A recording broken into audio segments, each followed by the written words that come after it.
Good afternoon and welcome to the Ethics and Election Committee meeting. Glad you could all make it here today. We'll start with introductions and start in the corner down there. David Nesbitt, Board of Ethics. DNS, Department of Law. Forrest Dunbar, Anchorage Assembly.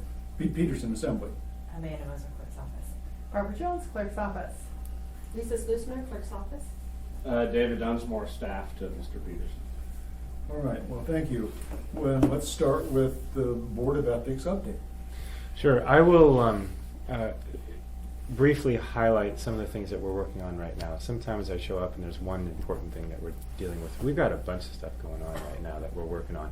Dee is going to help me explain some of the things that she's working on too, including the training part of it. But essentially we are going to, and Dee, help me out here if you want to, but essentially we have been really poking around the edges of a rewrite. And it started about, has it been a year? About a It's year. been about a year when Assemblyman Trainee brought it to our attention and said, hey, let's try to slim this down. And we've been kind of poking at it, we've been delegating some of the issues, we've been working on it, and really what Dee and I were just talking about is it's going to take some concentrated effort, about a week of your time, we're thinking. Yeah, this is what we decided to Yeah. do. Is the state is much simpler. Let's go there. And so David and I started trying to be the P2 that would look at the state, and then Lisa Toussaint, who's our administrative hearing officer and is a second attorney to the Board of Ethics, and I tried. And so I've now gotten Bill Falsey to commit that he's just going to give me a week to do it, because I told the board, I told this group a year ago it would take 4 days to do this. And I think, in fact, that's what it would take if we could find someone who had 4 days. So Bill's going to commit to doing that. I'm going to hide for 4 days. Maybe I'll come down to your office. You have good food. We do. And So- the framework that we're looking at You is can reserve, I'm sorry, you can reserve this room. We got a computer. Something where I have to hide from the rest of the city. and the framework we've kind of settled on at this point is to take the state's ethics code, which is simpler, more direct, and then use that as a general framework, and then plug in pieces from the city code into it, rather than try to recreate the wheel. That's the concept that we've been working on, and I think that's what you plan on doing. And sort of three concepts. One, simpler. Mhm. Two, reader-friendly. And three, updated. We have a lot of political activity, prohibitions that I think date back 20 or 30 years when you used paid money to make brochures. There are different rules, or there should be different rules if you have a hyperlink on your website. So why shouldn't an assembly person have a hyperlink on their website espousing their political beliefs? That's why you're elected. But now we have all these prohibitions about the use of municipal resources. Well, again, that dates back to when brochures cost money and you handed them out on the street corner. So we're going to try to update that. So three, readability, simplicity, and updating those. That's simple. We can't have a rule for every event. So, forgive my, that's okay. Thank you. So, I'm new to this and I'm still learning the code. Does this also touch on the open meeting stuff, or is that a separate portion? It doesn't. Does Now, not? it does not. Ethics code references that we have jurisdiction, or we, the board, have jurisdiction over those type of things, but we have sort of avoided that for the most part. And so that is not really a substantial part of the ethics board duties. Meetings issues are addressed in Title I, so, well, this is 1.15. But in the general provisions of Title I, it discusses the definitions of meetings. And that's in that section. Open Meetings Act is state law, Title 29. So those issues probably will maybe addressed in a different forum. So wait, the prohibition, so for example, Elvie had talked about creating a policy or ordinance that would allow us to, when five of us go to the Shining Lights Award, for example, and we're not sitting with each other, we're not talking to each other, that wouldn't be considered a public meeting. We'd make that exception. You're saying that's in state law? Well, I'm telling you, it's a couple of places. Okay. And so, actually, if you don't mind, Mr. Chair, I did talk to Ms. Gray Jackson, and the clerk's office has done a couple of code rewrites. One was Title 28, where we did a, total rewrite of the elections code. That took us about 9 months. And what we did was we met weekly. It was municipal attorney Dennis Wheeler at the time, Amanda and I. And we met weekly and just went through chapter by chapter and rewrote it. And then, of course, you have to go back and make sure that you catch up everything that you rewrote. And actually, Mr. Dunsmore was part of that rewrite and made some comments on the code rewrite. We had 2 public hearings on it and incorporated those comments, and then Assembly adopted that code rewrite. We did the same thing with Title 10. It took 2 years, that took 9 months. Title 10.54, and that was on towing. It was a bigger group, more people were impacted. I talked to Ms. Ray Jackson about Title II. Title II is the sections of Title II that affect the Assembly's rules of procedure. So the Assembly is Title II. So Ms. Ray Jackson authorized the clerk's office to set up the committee to work on the rewrite of Title II. And Amanda is going to be leading that this summer. There are going to be different groups involved in that because different people have different interests. Some people might be interested in the chapter on the Assembly Rules of Procedure. Other people might be interested in the chapter on liquor license, which is in the Assemblies. So we're going to have different Assembly members coming in and out of that, but we'll have a pretty solid drafting group that'll probably include Julia Tucker, Amanda, and maybe somebody from legal. Probably So it's Gates. not going, so, for example, the serial meetings thing where I can't call 3 people, that is not tied to this. That is a separate part of the. Title 29, and that's not part of this. It's not only not tight, I mean, again, Barbara was referring to, it's just there's a 2-liner in the ethics code that says people can bring those complaints to us. Yeah. We have avoided that. Just so you know, it's in our code, but we avoid it. But I think what you're asking about, I personally believe most of your issues are state level, that they're not our little code. So is it just the case that the state legislature just ignores them because they do those things all the time? That is, the Open Meetings Act does not apply to the state legislature, is my understanding. That's correct. Thank you. They So made sure they we- told us that when we were getting our orientation when we were first elected. So what's the point? But I don't think it's our code that's a problem, but, you know, that, I think is, we need to at some point all, sit down with legal, get that done, maybe a request with legal services, I guess we don't make the Assembly do that too often.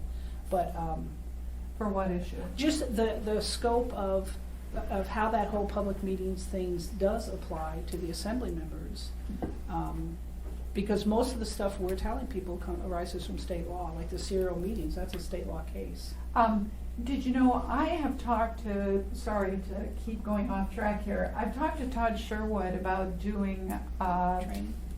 yeah, like a work session on the Open Meetings Act. And that might be very helpful. And I would be happy to ask him to do that again. I think I probably would need to ask Todd and Julia, since Julia is the municipal attorney. But Todd is the expert on the Open Meetings Act, is Mhm, my yes. understanding. Yep. Well, and some community councils have 4 different assembly members that are districts, you know, across the community council borders. And so sometimes I've been to community councils when I was the 4th person walking in and someone else had to get up and leave for me to stay. And that seems, you know, somewhat clumsy, you know, and because they expect, the community council wants us to be there, they're glad that we're there so that we can answer questions and give reports. And so if someone has to flip a coin to decide who gets to stay and who gets to go, it seems like it's sort of defeating itself. I think that, Mr. Chair, I think that that is really not acceptable, and maybe we need to publicly notice all of the community council meetings. Easy. I realize, or especially those ones, that is really an easy fix, because that should not be happening. The different issue is Mr. Dunbar's issue regarding the shining lights. And technically that, there is an exception in the municipal code for that. It makes it clear that if you are, and I'm paraphrasing because I don't memorize, I know my discrimination law by heart, but I don't know this law by heart yet. If you are meeting for a social gathering where the public is invited, that is not required to be publicly noticed in that. That's correct. And Dee's nodding, so my recollection is somewhat correct. So there are some exceptions, and that is one. The issue, though, is if you are at that meeting and one of your co-assembly members approaches you to talk to you about a legislative issue, you know, I think Julia or Dee would suggest that you decline to have that discussion. And can I suggest, obviously, we need an assembly training on this, but the other thing is, you know, the state ethics code, they have a little smiley face thing about, can you do these 15 little simple examples? And it's a yes, a happy face or unhappy face. And I think that'd be great in this area, this public meetings like that. You're at a community council, this happens, face up or face down. And there's a lot of other, you know, when assembly members text each other at, or email each other at a assembly meeting, or Frowny, I'm gonna say frowny that's a face, frowny one. don't do that. But that we need to simplify it for you both, for everybody, we need to simplify it, but also if there are necessary state law changes, because this is an area where state law is involved, as well as our code, then let's figure out those 6 things that need to be changed, because public records is not constitutionally mandated, it's a state statutory scheme, and Todd's big on that, but boy, we need to change some of this stuff, because it's so onerous, and then it bleeds over into some of the public record stuff is the same thing. It's, why do we have such open, broad public records? So by having to do the training and having little happy faces, we might be able to figure out what we need changed as well at the state level. Mr. Chair, Dee's comment about the text messages is a different issue.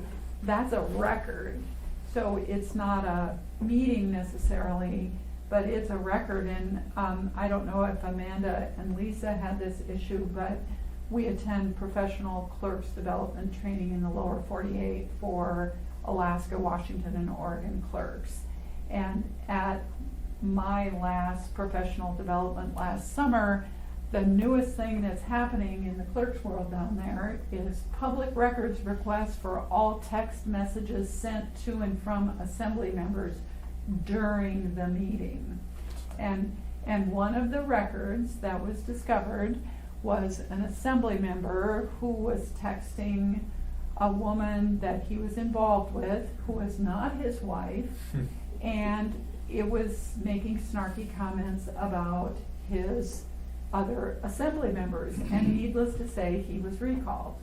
But And why was that subject to, because he was doing it during the assembly meeting? Why I would would that assume be? so, Yeah, during I was the trying to assembly. think through the same question. It's, Right. why is that not a personal email? I mean, it's on a municipal computer. It's happening during a public meeting, Yeah. you know, and Yeah. we're doing the public's business, so they Yeah. feel it's their business to know what we're doing if we're not saying it over the microphone.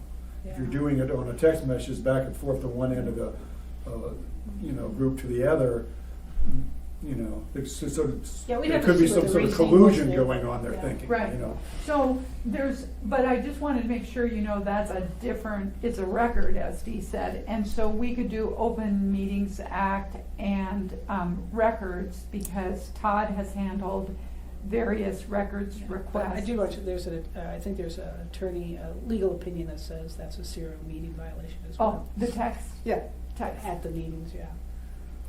Well, we should put that on our agenda for things Yeah. to do, Yeah. you know, in the And, future.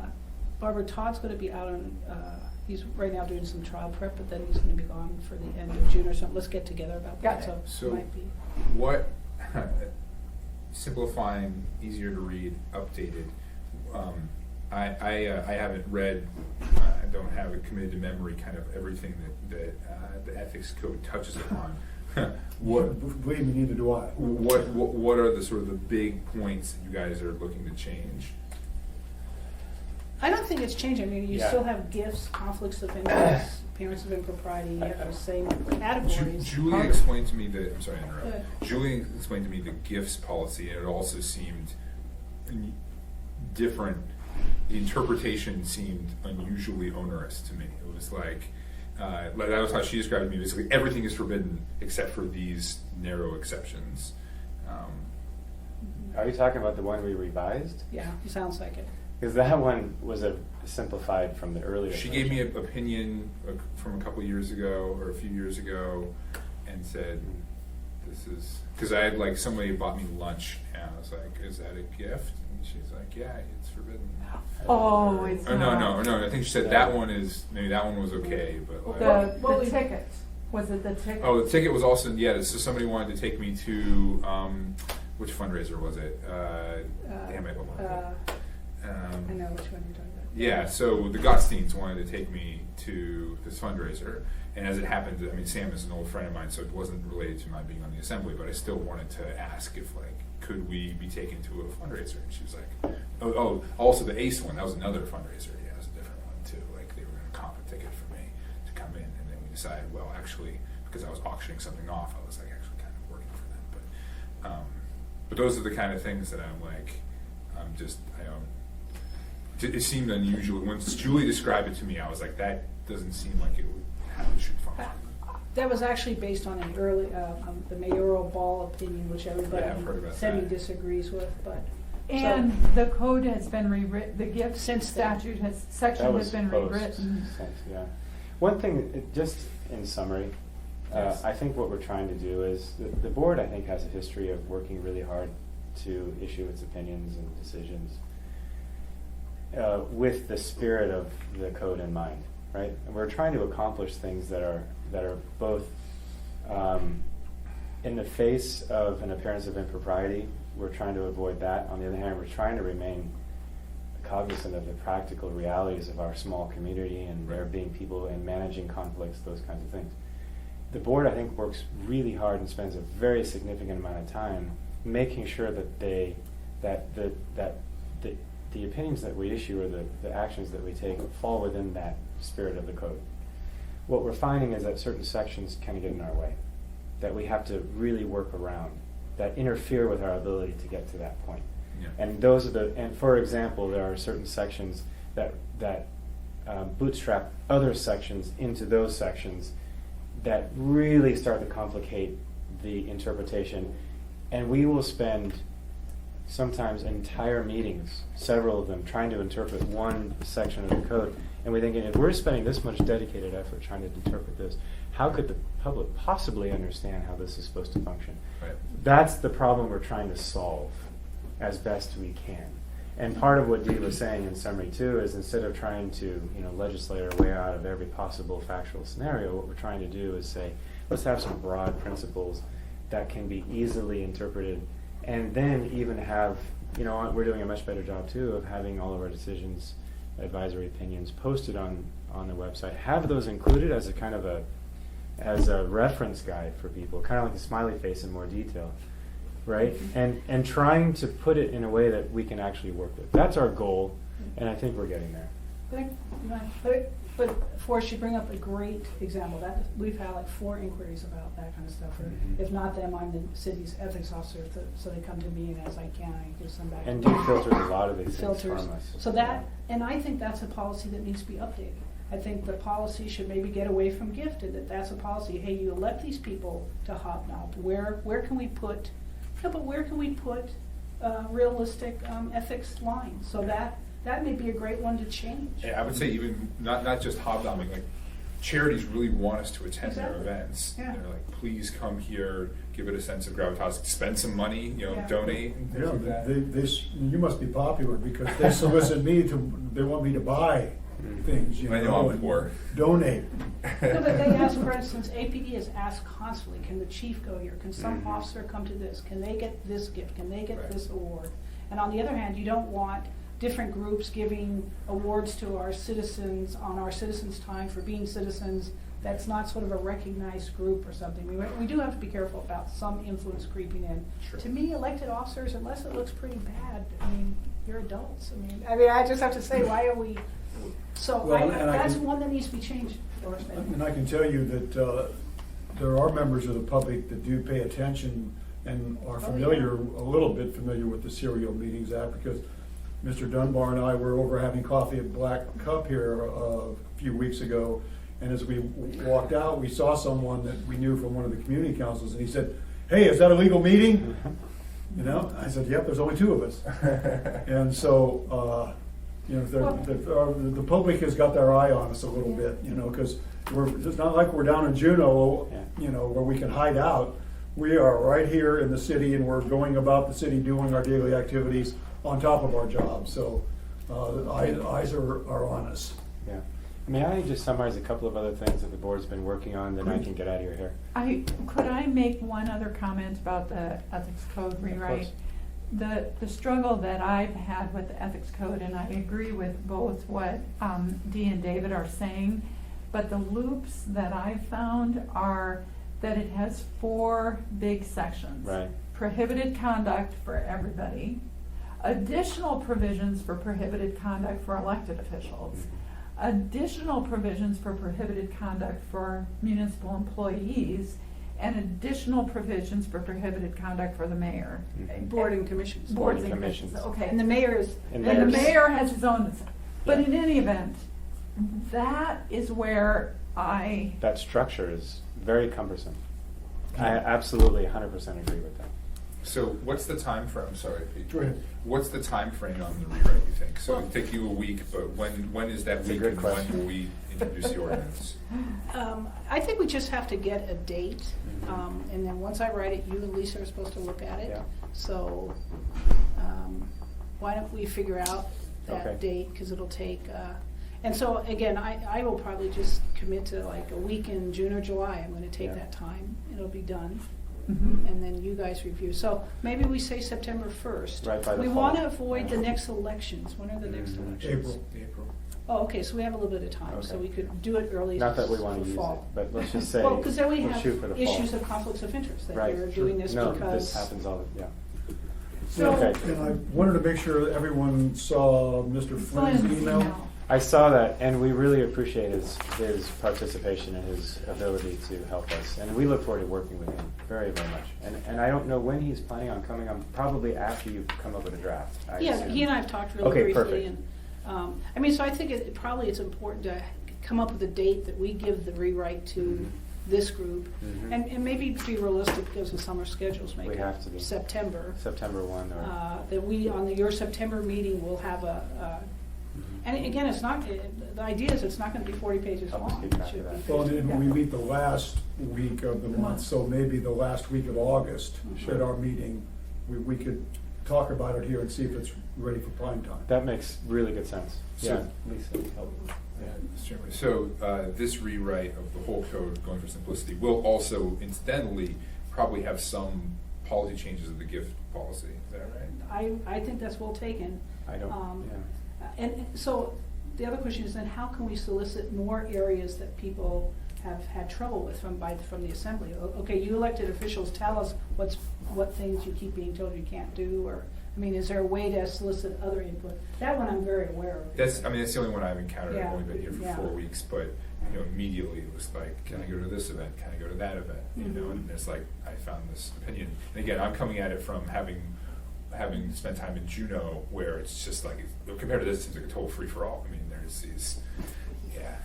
That's a Yeah. good description of it, and, And I'm not saying we go to that, but maybe we could do something in between. This is and not so- and I just want to caution us that, making our ethics law similar to the state law is not going to create a foolproof No. system, because I don't know how many times in Juneau in my 4 years, we asked for an opinion from the ethics people, and they gave us one opinion, and then someone from the Attorney General's office gave us a different opinion, and some of the attorneys in the legislature had a totally different opinion from those other two opinions. Right. And so, Right, yeah. No. it's all in how it's interpreted, you know? Yeah, we can appreciate that. Yeah. If I may just summarize, yeah, okay. So the other thing that we've been working on, training, this is part, Dee, you're welcome to jump in here, but the essential part is we are going to really try to bump up our educational part of our group. Part of our calling as the ethics committee is an educational piece. And so part of that is going to be visiting the boards and commissions and trying to update them.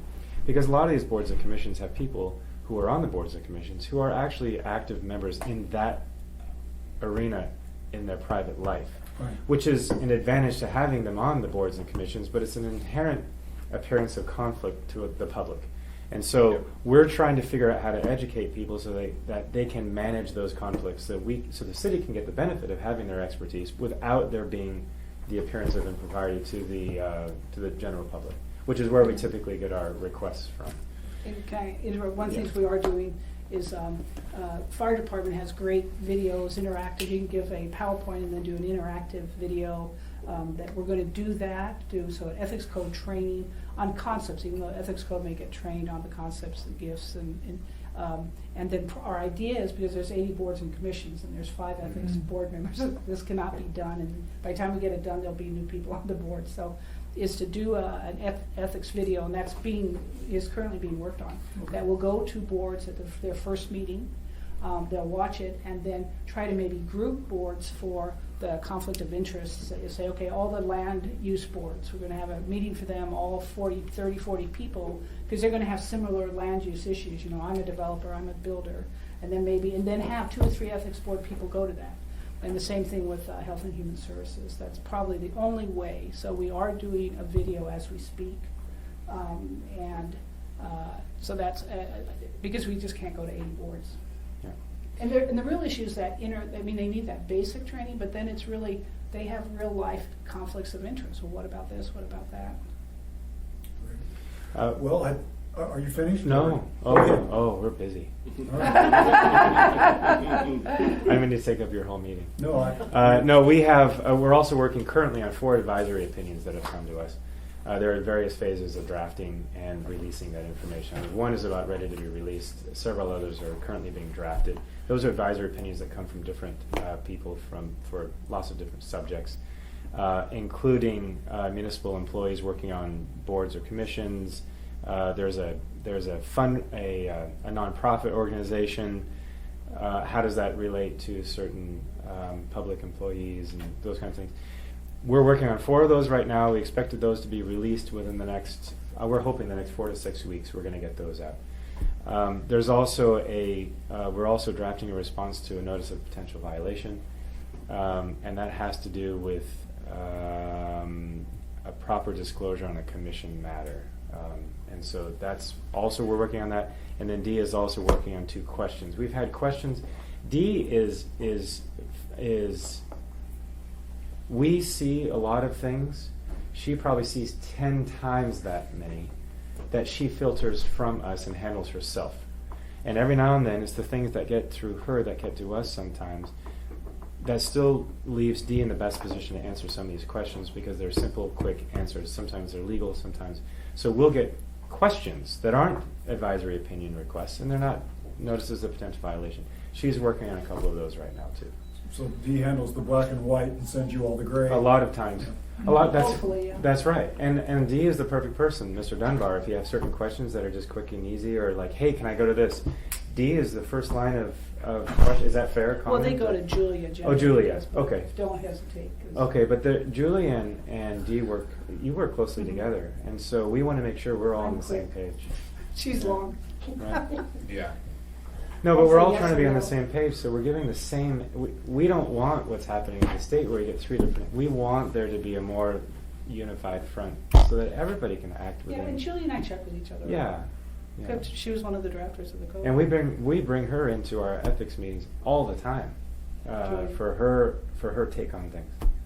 So that's all I have. Do you have any other questions for me from the Board of Ethics before I skedaddle? I don't have any more. Okay. Mr. Dunbar? We invite you, Mr. Dunbar. Welcome. It's the first chance I've had to meet with you, but welcome on board. And if there's anything that comes up, don't hesitate to ask and get with us. I know for a while there we were getting lots of requests from Assembly members, and we really enjoy the interaction. We really do. As a board, we enjoy working closely, and it hasn't been that long that we've been invited to this meeting, and I very much appreciate being invited to this meeting and coming to this meeting and being able to work together. So I think it's very beneficial for everybody. Well, and I think it's important that we do to finish this update on our Yeah. ethics laws. And so if we can make them somewhat more clear and Yeah. more easily understandable, it'll be better for everyone. Good. I was gonna say, when the assembly does come, it has a question, we expedite them. They are We at do. the beginning of the meeting. Yeah. And it's those little questions like your question that Mhm. you gave to Julia. And some any emails time, and- too. I mean, if you're available, it doesn't have to turn into a formal opinion. It's not uncommon at all that we'll have an assembly member come to the meeting and ask the question to us, and we'll deal with it as expeditiously as we can. Now, I do try to discourage, there was an entire political period of time Right. where people would bring an ordinance to us and say, Right. okay, is this an ethical ordinance? Right, Yeah. and they started using the board for To- certain reasons, and we had, The ethics board thinks this is a good ordinance. right, and that, well, you were around for those, you Yeah. remember those, Yeah. right? So, we try to be very cognizant of all the different dynamics going on. Anyway, that's all I have, maybe excused. Yes, you All can. right. Okay, thank you. Appreciate your help. All right. Mr. Chair, I have a question that I'd like to ask Dee.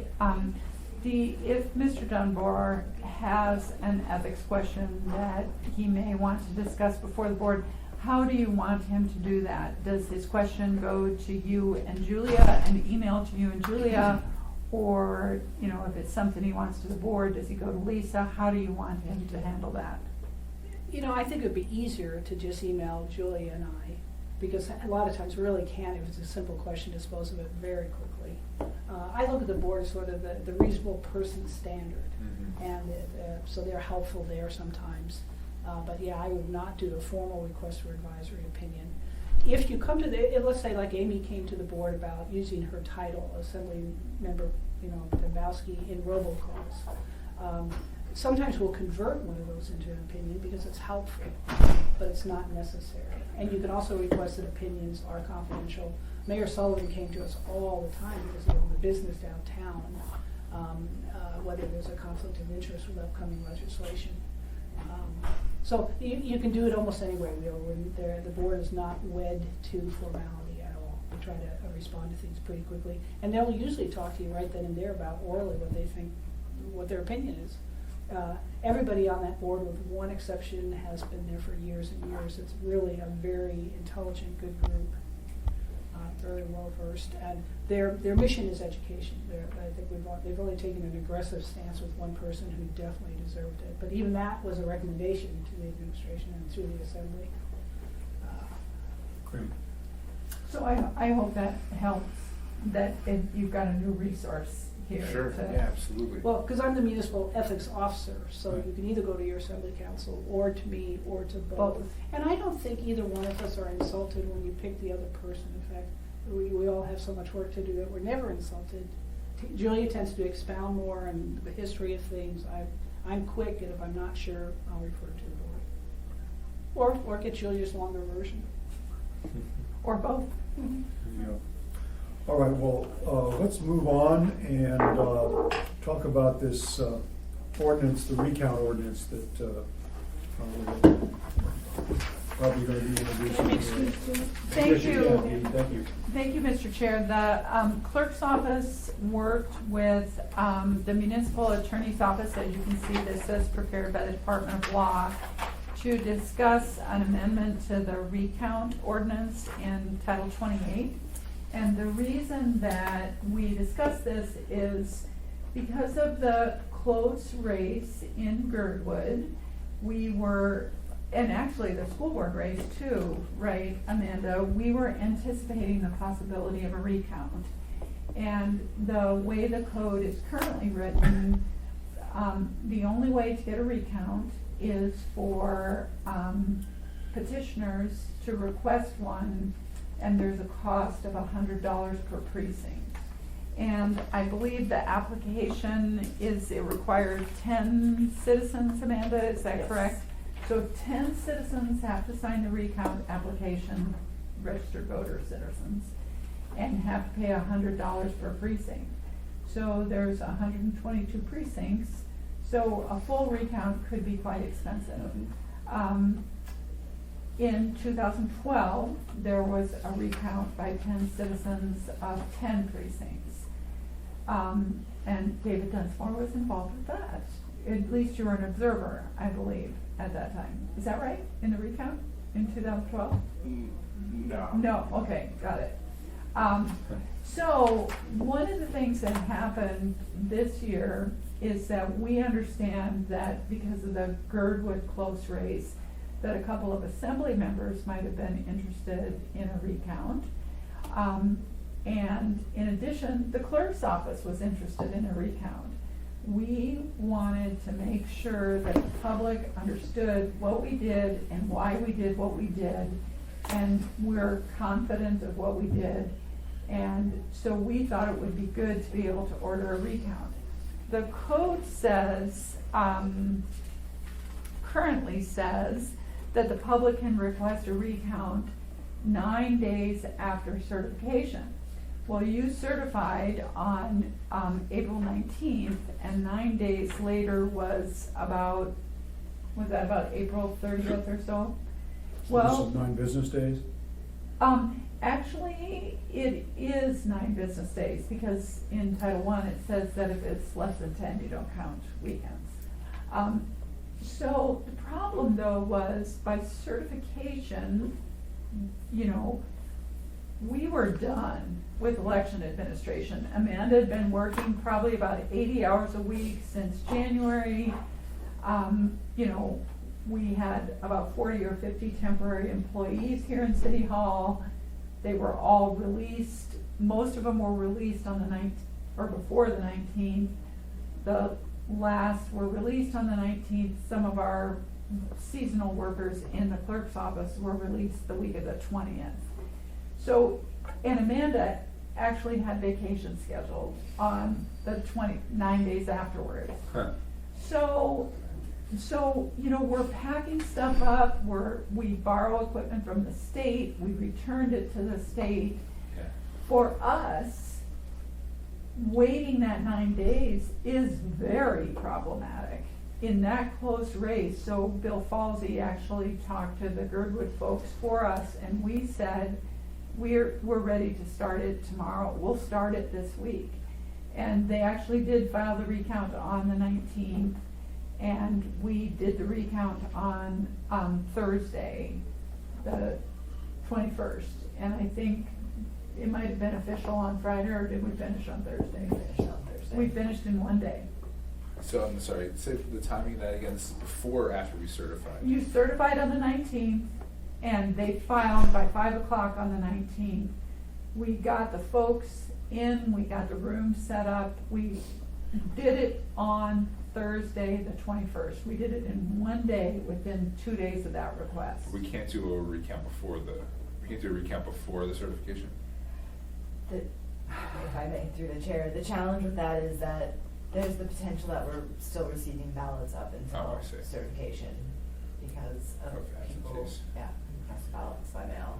So it is challenging to do one before we certify, but when we certify, that's the last that we receive ballots. And we were fortunate that this was just one single precinct in Girdwood, I believe, Yeah. right? So it was less than thousands and thousands of ballots, it was several hundred ballots. One precinct in Girdwood, but we also had to go through the question precinct and the absentee precinct, which So, was a significant number, but we were still able to, we had changed our procedures based on the 2015 election, so we were able to go through it in an orderly fashion rather quickly. So with this change, reading this now, Mhm. now the assembly will be able to ask for a recount, or the clerk itself will be able to ask for a recount. And so I guess my two questions are, and this actually relates to the earlier part, so what if there isn't a regular assembly meeting within the 9 days after the certification? Or will there always be? There would not be, so that is an There- interesting question. Oh, There there always is. is. There always It's is. 9 business days. It's and then- 7 days. Your meetings are sandwiched in April, regular, certification, regular. Okay, so we always have a 3 meeting, so consecutive where we Tuesdays. could see when we do this resolution, we could also maybe call a special, like the next day, call a special meeting, or could we even do it at the certification meeting? Absolutely. I think you would have a sense, if I may, that going into it, that there's, I mean, we knew with Girdwood, I mean, we Right. knew when we tallied the remainder of the votes, that it was 2 votes, and that it's very close, and that the potential for a recount was strong, and we wanted to do a recount Right. because it was so close, just to have an open, transparent process and reassure the public of what happened. Does the mayor already have the ability to ask for a recount? No. Was there a reason the Department of Law felt that he shouldn't be, provision C in here? Well, I'm gonna argue that the mayor probably shouldn't, because the clerk's office, the municipal clerk, is responsible for the election, administering the election. Technically, the assembly is responsible for elections. I believe that is either what the code or the charter says somewhere. The mayor has no responsibility for elections. Right, and most mayors would want to keep their hands completely off of that, because some people would think there'd be tampering involved if the mayor was asking for a recount or was involved. Well, I don't know why it'd be any more than us. In fact, I'd make the argument it'd be less than us, because we're technically the superiors of the people that are doing the recounting. But imagine the circumstances where you have a very partisan assembly and the opposite partisanship on the other side, and the mayor wants the recount. I mean, I guess the counter argument is the mayor should be able to round up 10 people in the precinct and submit $100. Right. I think that's a fair argument. So, and I think the bottom line is that the clerk and the assembly are responsible for this. Yeah. And it's, for example, the Girdwood issue, I believe it was Mr. Evans's constituents were concerned Yeah. about whether this was valid, so whether it's a LRSA or a school board or whatever, you're gonna be more cognizant of that, and that's why we would suggest Sorry, that. Amanda, did you have a point? About why the mayor might not be. I echo what Barbara said, just that the elections do sit under the assembly. And the other thing I think with the assembly, over the mayor being able to call for a recount, is that it does require action. Someone can move and second, but you do vote as a body, and so Right. it's not just Yeah, the will mayor of doesn't one have a vote. the will of one person. He has a veto, but he doesn't have a vote. So, and the other thing is, it's very expensive. So I have no idea what it cost us to do that, but it was thousands of dollars of time. To do the Girdwood recount? Yes.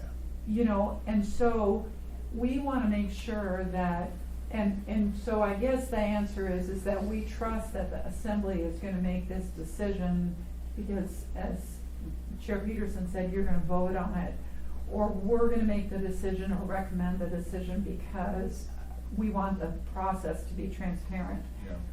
But I would be worried if the mayor could do so, because that could be entirely partisan, and then the assembly and the clerk's office would be bearing that entire expense. And, part of the reason I think this is a good idea for this new ordinance is, we're trying to make the public confident in that these elections are being run fairly and efficiently, and that there's not large mistakes being made in the counting, and the fact that only one vote was changed out of 800 or 900 or wherever it was in Girdwood, I think made it come across like, we're pretty darn accurate when we count these things. So, Sounds good. So how does this work? Who introduces this ordinance? we Well- can introduce it as a committee, we can Correct. introduce it as individuals, however you'd like to do it. Oh, it's already- I think I would not have a problem, maybe send an email out to the other members of the committee who aren't here today, and see if they'd like to sign on. If not, I'd be happy to sign on. If you're willing to do that, we could Is this you introduce here? this. This is a separate one? That's the The AM, the assembly memorandum, That explains it? yes. Okay, and this is submitted by you, Pete?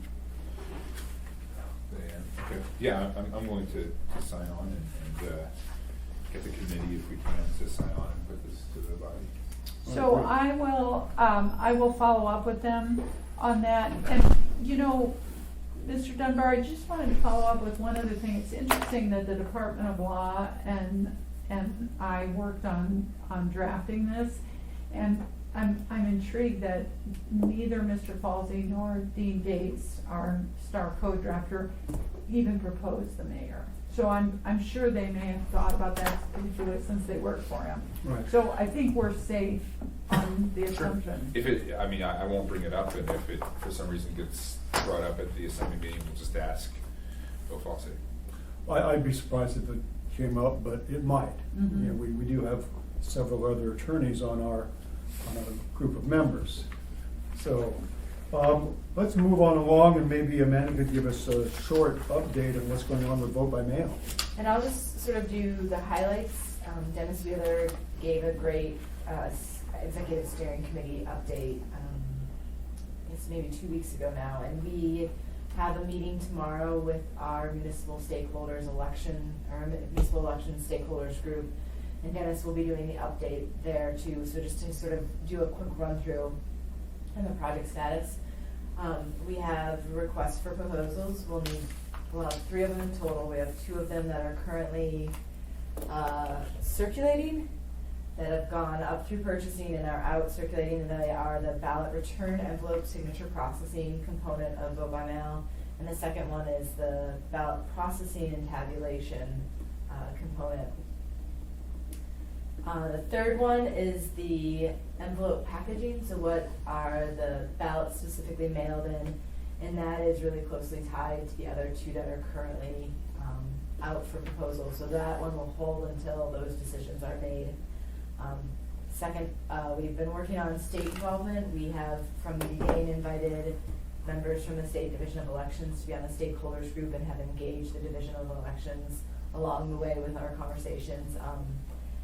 We have had some great technical advice from the state, specifically as we've been talking about signatures and having signatures available. Josie Bonke is the Director of Divisions of Elections, and she's been meeting with the Lieutenant Governor and providing him updates, and she's been connecting with Dennis Wheeler, the project manager in the clerk's office. So we are happy that they are involved in it. We do have a member of the State Division of Elections who's going to be serving with us on the RFP review team, so that we're really excited to have that subject matter expert. Election center space, as we've talked over the last couple of years, the space we have here in City Hall is just really not adequate. I have said since 2010 that I always feel like I'm a really highly paid mover, because we just move furniture from room to room for months trying to, and I always wish every election season that I could do like a time lapse of room 155, because we completely wipe it all out. We bring in all the AccuVote machines, we test them, we remove all those, we set it up classroom style, we bring in 650 election workers, we train them, we wipe that out, we reset it up, and we have all the election supplies, the ballots are delivered, all the supplies are picked up, and we wipe it out, and then we set it up for election night return. And then once that's all over, then we wipe out all the supplies, and just that room is flipped over and over again. So space is definitely an issue. And obviously, the assembly member is booted out of their space for about 4 or 5 months, so. And my understanding, you need even more space for vote by mail, right? We will. We'll need permanent space. Right. So we will be purchasing some permanent equipment, and we do have room 105, which is the elections conference room, but it's not large enough to be able to handle the major pieces of equipment, along with the, because we are flipping the model and bringing it all in-house, we are gonna need to have more workers here or wherever elections are, so we will need additional space to what we currently have. Yeah, I'm sorry, go ahead. So Space to we, look at. I think, I did some traveling in November, and I went to 3 counties in Washington, King County, Pierce County, and Thurston County, and it was very much like the 3 Little Bears. It was like King County was way too big, and just, there's no way we could scale their space down to what we need. Pierce County was just way too small. Everything looked cramped and everything looked disorganized because they didn't have adequate space. And Thurston County was sort of the just right fit. And when I was in Thurston County, I had asked about their space. I identified right away the layout was perfect, exactly what we wanted. And I was at that point told that they had 3,000 square feet. So we came back, and that was sort of exactly what we were looking for. It was really good footprint. Well, it turns out that that space is actually 8,000 square feet. So we've been looking for 3,000 square feet when we probably need a little bit more than that. When we did get their schematic diagram, and there was definitely, they have needs for more space than we do for the long term. So we probably need closer to 5,000 or 6,000 square feet. We are looking, Dennis Wheeler has gone out to quite a few spaces. We just haven't found something that's the right fit. And it's the right fit with, in terms of the layout and the cost and security. There's sort of a series of factors that we are definitely looking at. Parking, Parking. I appreciate. accessibility. So I had suggested to him that he look at the Northway Mall, and I know he went out there, and I appreciate him. I don't know if it's gonna, it probably won't fit, but I appreciate him taking suggestions and looking at East Anchorage. Well, and what about the old, the school district building, the old Boniface Mall? I don't, has anyone checked to see if they have additional space out there? Oh, you mean the Boniface Northern Lights, the school district? Yeah. Yeah. We've asked the school district, so we've reached out to the school district, to the port, Merrill Field, Yeah. and we looked at there was space at the port that actually Dennis really liked, but it's too small. Yeah. We looked at the Northway Mall space, and it's, Dennis's notes is actually, it's viable in terms of size and layout, and we're continuing to explore it. Great. It needs significant upgrades. Yeah, it doesn't surprise me. The school district, have they been cooperative? When we talked at the last meeting about using schools as drop-off points as well? I'm gonna defer to Barbara on that update. We went to the last school board meeting, and at the school board meeting, Dennis made a presentation, Dick Trainee and I were both there, and the school district was very supportive and actually, but said that they don't, he asked for a motion, and they said that they don't vote on things like that, and it was an administration issue. But fortunately, one of the school board members suggested a resolution in support, and they were all 100% supportive. Great. I'm Fantastic. very happy. So Dennis is working with Kathleen Plunkett, and I see I have an email in my box from her today. I actually provided the draft resolution that the assembly passed in December. And so they're working on a resolution for the school board to pass. Dennis actually provided a series of maps at the meeting, and it had included, I think there were 8 school district sites where we wanted to place drop boxes. Sure. And so, that he is working with the administration on that. I will tell you that, although the school board was very supportive, there was a comment from the, I believe it's the CEO, the chief executive officer, that said that the superintendent and he were concerned about the additional traffic at these locations. Nonsense. That's my response to that. Obviously I wasn't a speaker, but, Mr. Dunbar, I agree with you that I think Mr. Wheeler did a really good job saying that, we're currently located in 65 schools, and we take over that space for a full day. As Amanda knows, materials are delivered the day before. Right. There are hundreds of people in those buildings for that election day, and then we clean up the day after. That is very disruptive. The drop boxes were all at high schools or middle schools. I'm not even sure if there were any middle schools. We looked at placing them all at high schools. Right. I mean, Right.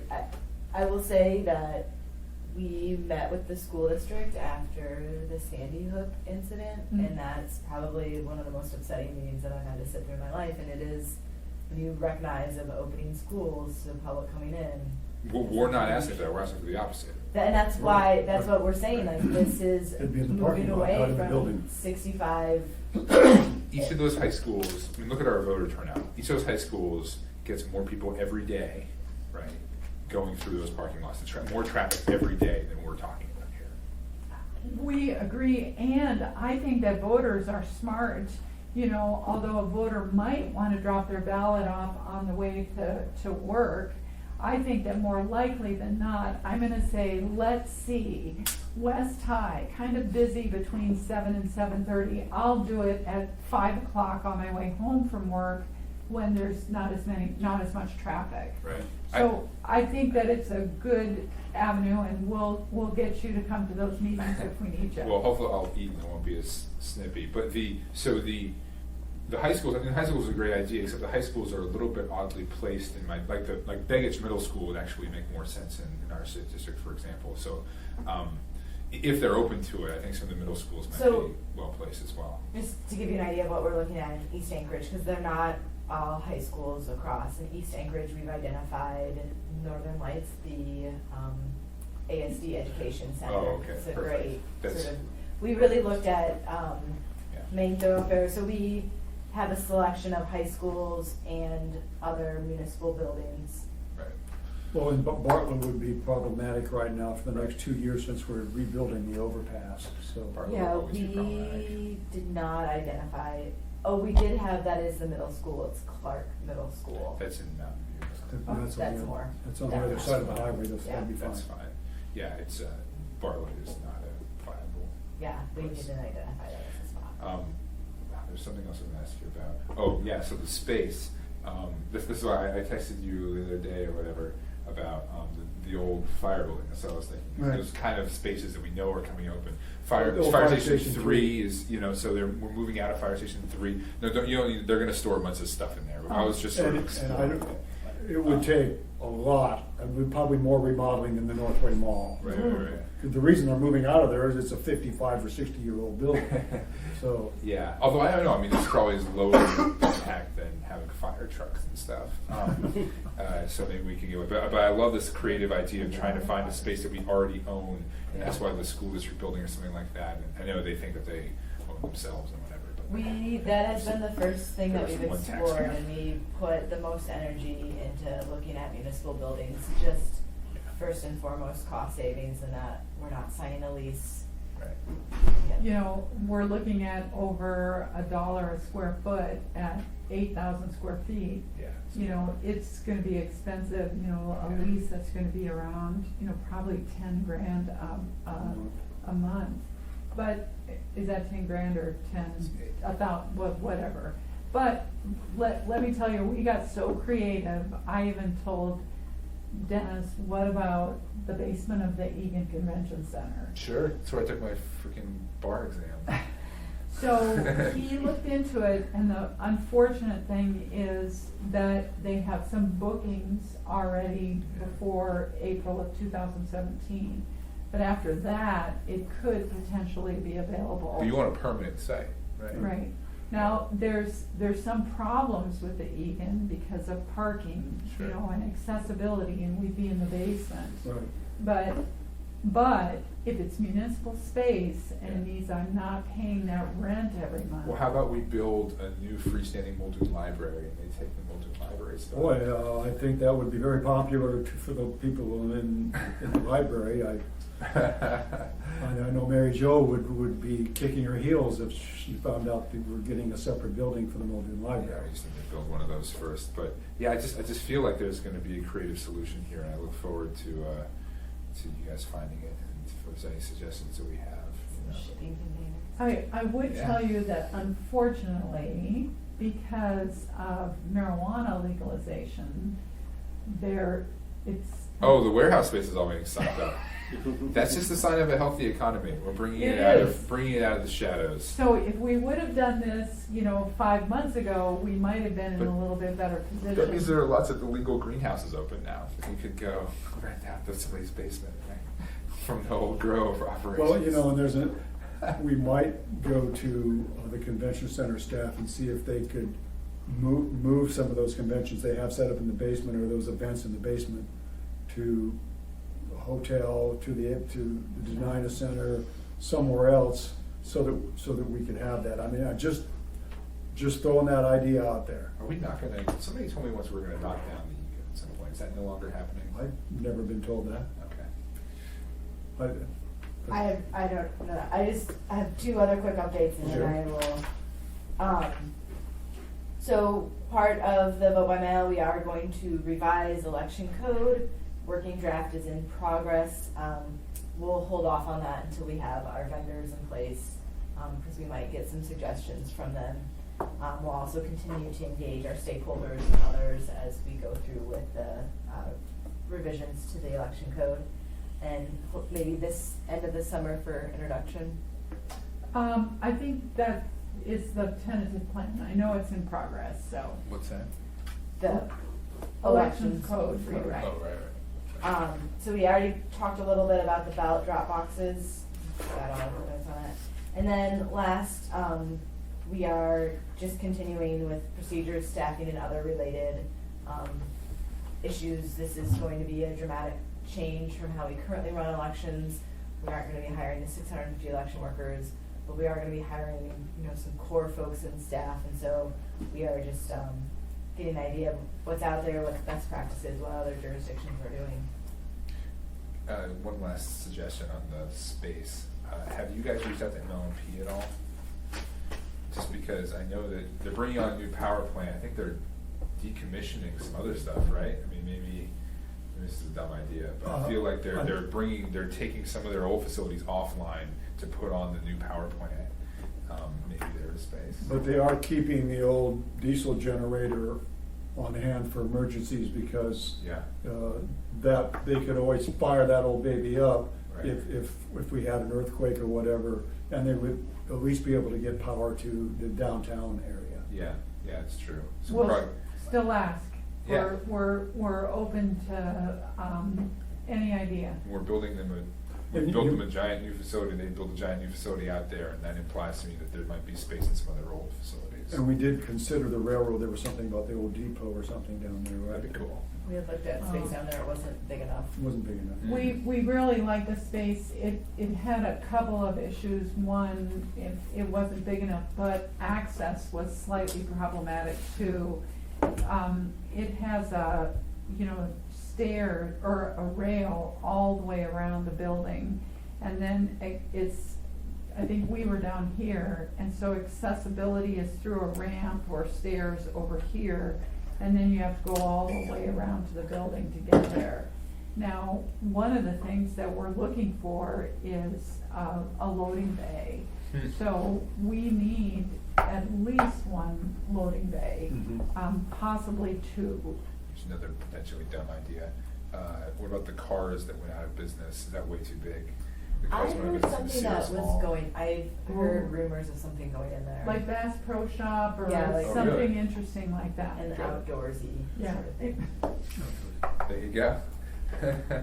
Good stuff. But thank you, please, Yeah, I am keep up gonna with the send, ideas. I'm gonna send an email to Dennis to ask about ML&P space, and I'm gonna send him an email about relocating whatever conventions are at the Egan. We need to be creative here. $120,000 a year rent somewhere, if we could avoid that, I think the Muni would end up money ahead in the long run, moving a couple conventions and not having to pay $120,000 out of pocket a year. Oh, yeah, definitely. I mean, Or if we- 100 or whatever it turns out. But we own the Egan, right? That's correct. So it'd be rent-free.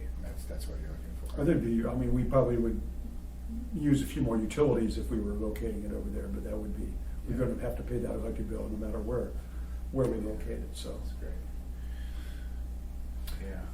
Awesome. And so, thank you for the vote by mail update, and we'll go to the audience participation part of the meeting. David? Anything you want to participate with? This is a well-attended meeting. All right, well then, I believe we'll adjourn the Ethics and Elections Committee meeting till next month. Thank you. Thanks.